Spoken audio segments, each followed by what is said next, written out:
Problème 3.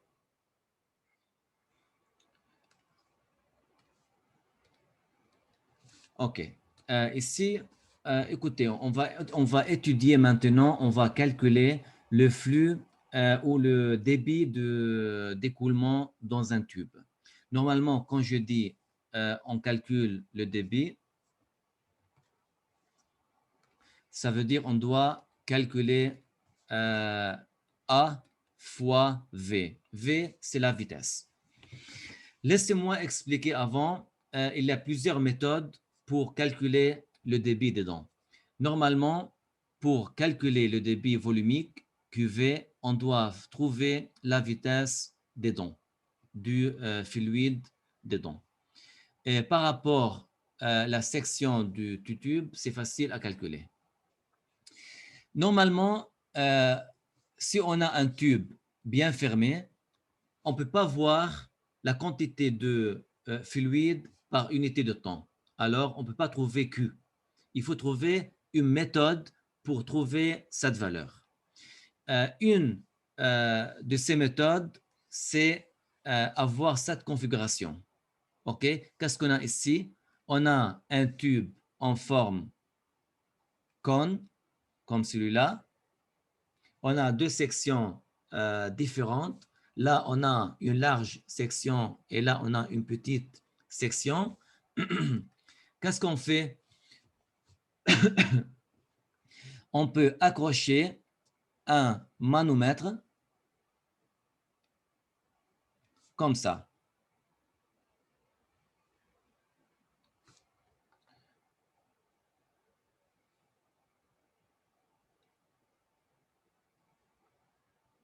Voilà. Et dedans, on a de mercure. Parce que si on a un tube en forme U et dedans, on a de mercure, alors on a la même pression ici et ici. Alors, on a les mêmes niveaux. Parce qu'on a la pression atmosphérique en ces points-là. Et pareil, on a la pression atmosphérique P0. Si on accroche ce manomètre, ce tube en forme U, sur le tube principal, regardez bien. Ici, on a une pression et là, on a une pression. Parce qu'on a un tube avec un fluide dedans qui coule.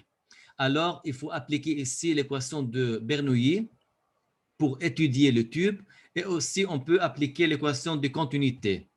Mais dedans ici, dans le tube en bas, on a de mercure en état statique. Alors, pour le tube en bas, on doit appliquer l'équation d'hydrostatique, l'équation fondamentale. Vous savez bien que P2 moins P1 est égal à GH. Là, on l'utilise si on a un état statique. Mais si on a un écoulement de fluide, il faut travailler avec l'équation de Bernoulli. OK? Tout d'abord, vous savez bien ici, on a une grande section. Alors, S, elle est grande. Alors, vitesse, elle est petite. Lorsqu'on a une grande section, la vitesse d'écoulement, elle est petite. Alors, si on a une petite vitesse, on a une grande pression. On a parlé de ça avant, l'équation de Bernoulli. Pour une petite section, on a une grande vitesse. OK? Et, pardon, oui, pour une petite section, on a une grande vitesse et on a une petite pression. Et aussi, pour une grande section, on a une petite vitesse avec une grande pression. Alors ici, on a une grande pression. Par contre, ici, on a une petite section.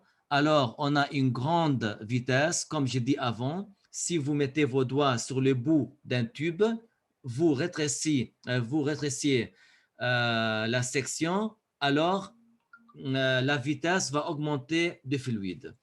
Alors, lorsque la vitesse augmente, on a une petite pression. P, elle est petite. Alors, la pression ici, elle est plus grande que la pression ici.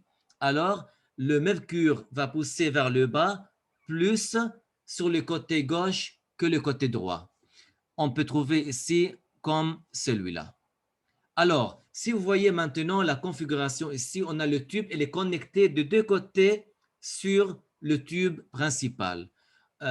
C'est quoi le but? Le but est de trouver une relation entre le débit d'écoulement Q en fonction de H. C'est quoi le H? Le H ou la hauteur H, c'est la différence entre le niveau de mercure ici et le niveau de mercure ici. Voilà, ici on a H. Parce qu'on peut regarder de l'extérieur et c'est facile à mesurer la hauteur H. Si on trouve une relation entre QV et H, alors pour chaque valeur de H, on peut trouver la valeur de Q. C'est ça le but. Tout d'abord, on a cette configuration, comme vous voyez ici devant vous, celle-là. Aussi, on peut avoir un truc comme celui-là, où le tube il est ouvert vers l'extérieur. C'est pas connecté des deux côtés. Et aussi, on peut avoir d'autres formes. Par exemple, on peut avoir un tube comme celui-là.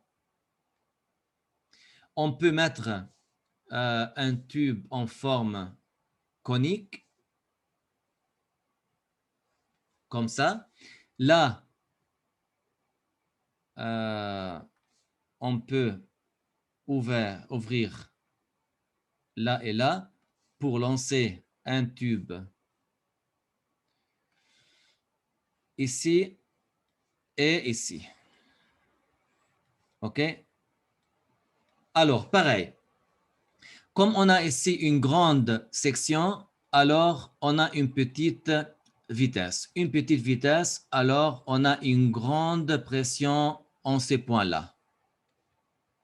Et pareil ici, on a une petite section, alors on a une grande vitesse, ça donne une petite pression. Alors la pression ici, elle est plus grande que la pression ici. On peut dire là que la hauteur de liquide ici est plus haute que la hauteur ici. Finalement, on doit trouver la relation entre le débit Q en fonction de la différence de hauteur ici, H. Voilà, on trouve Q en fonction de H. Alors, on a plusieurs formes de manomètres. Ça, c'est des études manométriques. On doit étudier, on doit calculer la pression interne. On a parlé de ça, en fait, avant. Études manométriques. On doit trouver la pression dans une bouteille de gaz, par exemple, en utilisant un tube en forme U. Le but est de trouver la pression interne en mesurant la hauteur de mercure. C'est ça le but. Je reviens maintenant à notre problème. Qu'est-ce qu'on a ici? On commence par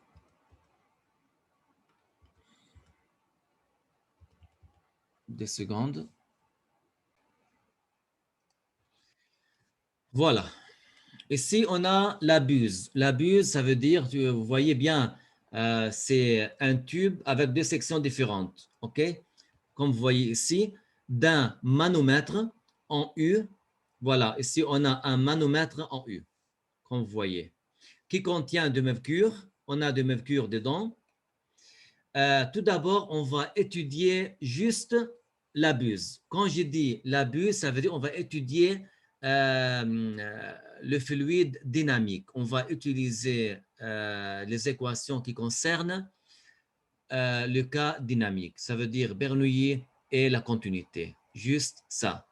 Mais en bas, comme on a un état statique, on peut utiliser P2 moins P1 égale rho GH, où on n'a pas de vitesse, on n'a pas d'écoulement dans le tube en forme U. On a un débit volumique. Qu'est-ce qu'il donne là? On donne la valeur de QV qui est égale à 0,4 litres par seconde. On a de l'huile dedans qui traverse une section S1 de diamètre D1. D1 est égal à 10 mm à une vitesse d'écoulement V1, comme vous voyez ici, à une pression P1 et on a ici le point de sortie vers l'extérieur. Vous savez bien, si on a un point qui est en contact avec le milieu externe, alors on peut dire directement ici, on a P0, c'est la pression appliquée sur le point 2. Je vous donne P2 est égal P atmosphérique et aussi V2 est égal à 4 V1. Vous savez bien que, comme j'ai dit avant, la pression avec une petite section, elle est plus grande que la vitesse d'un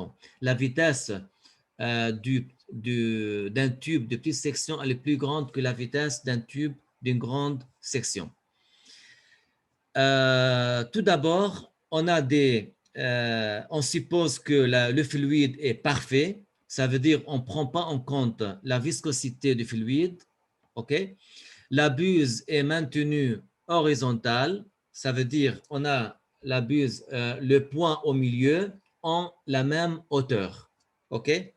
Ça veut dire qu'on peut éliminer rho GH de l'équation de Bernoulli. Voilà, très bien. On passe maintenant aux exercices. Tout d'abord, calculer la vitesse d'écoulement V1. On doit trouver la vitesse V1. Là, on n'a pas besoin d'appliquer Bernoulli parce que je vous donne directement Q. Q est égal à 0,4 litres. Vous savez bien que 1 litre est égal à 10 puissance moins 3 mètres cubes. Alors, 0,4 fois 10 puissance moins 3 mètres cubes par seconde, c'est la valeur de Q qui est égale à A fois, on peut dire A ou S, ok? On a ici S fois V. On peut prendre soit sur ce point-là, soit sur ce point-là. Moi, je veux bien calculer V1. Alors, on prend S1 et V1. Alors, V1 est égal à Q divisé par S1. S est égal à pi fois diamètre sur 2 au carré. Voilà est égal à 0,4 fois 10 puissance moins 3 divisé par 3,14, 16 fois, vous savez bien que D1 égale 10 mm, alors égale 10 fois 10 puissance moins 3 mètres divisé par 2 au carré. On fait le calcul, on aura ici V1 est égal à 5 mètres par seconde. Là, on a calculé V1. Et comme on a V2 égale 5 ou 4 V1, on peut calculer V2 directement. Alors, on a V1 est égal à 5 mètres par seconde et V2 est égal à 4 V1. Alors, ici, on a 20 mètres par seconde. OK? On passe maintenant au problème de écrire l'équation de continuité pour calculer le diamètre des deux. OK, on peut résoudre le problème 2 et 3 en même temps. Déterminer la pression P1. On doit calculer la pression P1.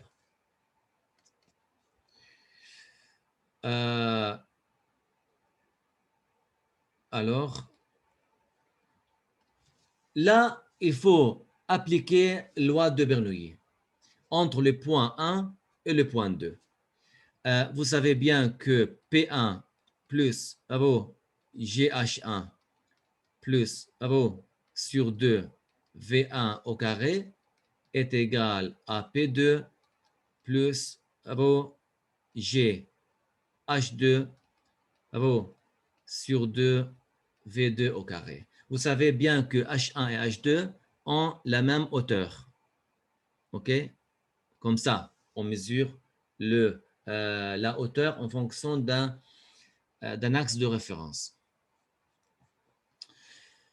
OK, alors on a H1 est égal à H2. Il faut écrire H1 est égal à H2.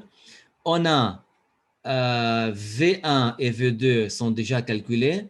On peut dire là que P1 est égal à P2 qui est à 10 puissance 5 pascal plus, qu'est-ce qu'on a ici? On a de l'huile. Alors, avec la masse volumique est égale à 800 divisé par 2. V2 est égal à 20 au carré moins sur 2 égale 800 divisé par 2 times V1 fois V1 au carré est égal à 5 au carré. On fait le calcul, on aura finalement est égal à 2,5 fois 10 puissance 5 pascal. C'est la valeur de la pression en point 1. Voilà. Et on a tout en fait maintenant. À propos de la buse, on a P1, on a P2, voilà, on a V1, on a V2, alors on a tout. Maintenant, on peut passer maintenant pour étudier le tube en forme U. Maintenant, on va étudier le tube en bas. Partie 2, on va étudier le manomètre, c'est le tube en forme U. Le manomètre tube en forme U contient du mercure, de masse volumique 13 600 kg par mètre cube. Il permet de mesurer la pression P1 à partir d'une lecture de la valeur de H. Alors, c'est quoi le but? Il faut trouver une solution. On lit la valeur de H, on peut trouver la valeur de P et la valeur de Q et la valeur de V. OK? Toutes les propriétés, d'écoulement de liquide à l'intérieur du tube, on peut les trouver en mesurant la valeur de H. C'est quoi la question maintenant? On donne, ok, je vais mettre la figure ici. Voilà. On donne la valeur de H. H ou Z1 moins Z3, ça veut dire on a ici Z1, ça c'est Z1, moins Z3, alors je vous donne la valeur de L entre le point 1 et le point 3, est égal à 1274 mm. On donne la valeur de G et là, en appliquant la relation fondamentale de l'hydrostatique, vous savez bien ici on travaille sur l'hydrostatique, on n'a pas dynamique. Déterminer la pression P3, on doit trouver la pression en point 3. Très simple, on a déjà travaillé sur ça pour un tube en forme U. On peut prendre ce point-là et ce point-là. On n'a pas d'écoulement entre 1 et 3. On a juste un écoulement entre 1 et 2. Mais entre 1 et 3, on n'a pas d'écoulement. Entre 3 et 4, on n'a pas d'écoulement. Alors, on applique toutes les relations qui concernent l'hydrostatique. Alors, entre 1 et 3, on peut dire le point le plus bas, c'est P3, est égal au point le plus haut, plus G fois H. H est égal à L, ici. C'est quoi, c'est le fluide qui se trouve entre le point 1 et le point 3. Ici, on a de l'huile. Alors, P3 est égal à P1, déjà calculé, 2,5 fois 10 puissance 5 pascal, plus de l'huile est égal à 800 fois 9,8 fois L, qui est égal à 1274 fois 10 puissance moins 3 pour mettre en unité mètre. On aura, après le calcul, après calculer ça, on aura P3 est égal à 2,6 fois 10 puissance 5 pascal. C'est la valeur de P en point 3. Qu'est-ce qu'il demande maintenant? Dans la partie suivante, il demande la valeur de H. Voilà. Pour trouver H, très simple, on a déjà travaillé sur ça. on trouve deux points au même niveau dans le tube U. On a le point 3 et le point 5. P3 est égal à P5 parce qu'on a le même niveau. On a le même liquide, alors on a la même pression. Vous savez bien que P3 est déjà calculé. On prend maintenant les deux points 5 et 4. Le point le plus bas est égal au point le plus haut plus ρ GH. Qu'est-ce qu'on a entre le point 4 et 5? On a de mercure. Alors ici, on a ρ de mercure est égal à 10 puissance 5 parce que le tube elle est ouvert en haut.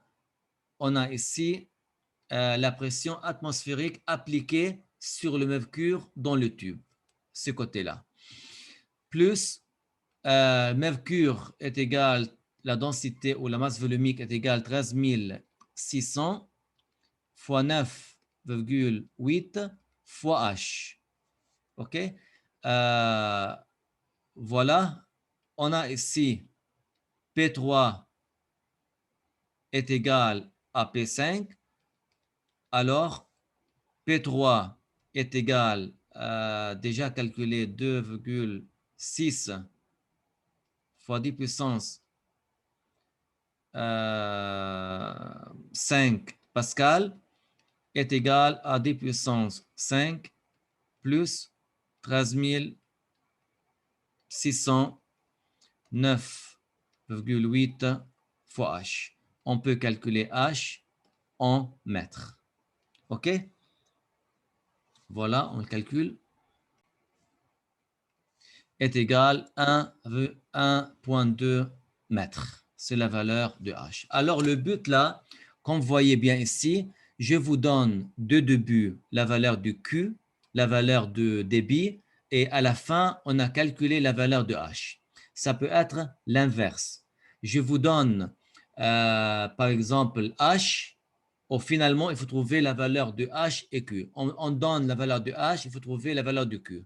Ou il faut trouver une relation entre Q et H. Je vais résoudre un problème, le problème prochain, pour trouver, pour le même problème manométrique, étude manométrique, pour trouver une relation entre le débit d'écoulement et la hauteur H.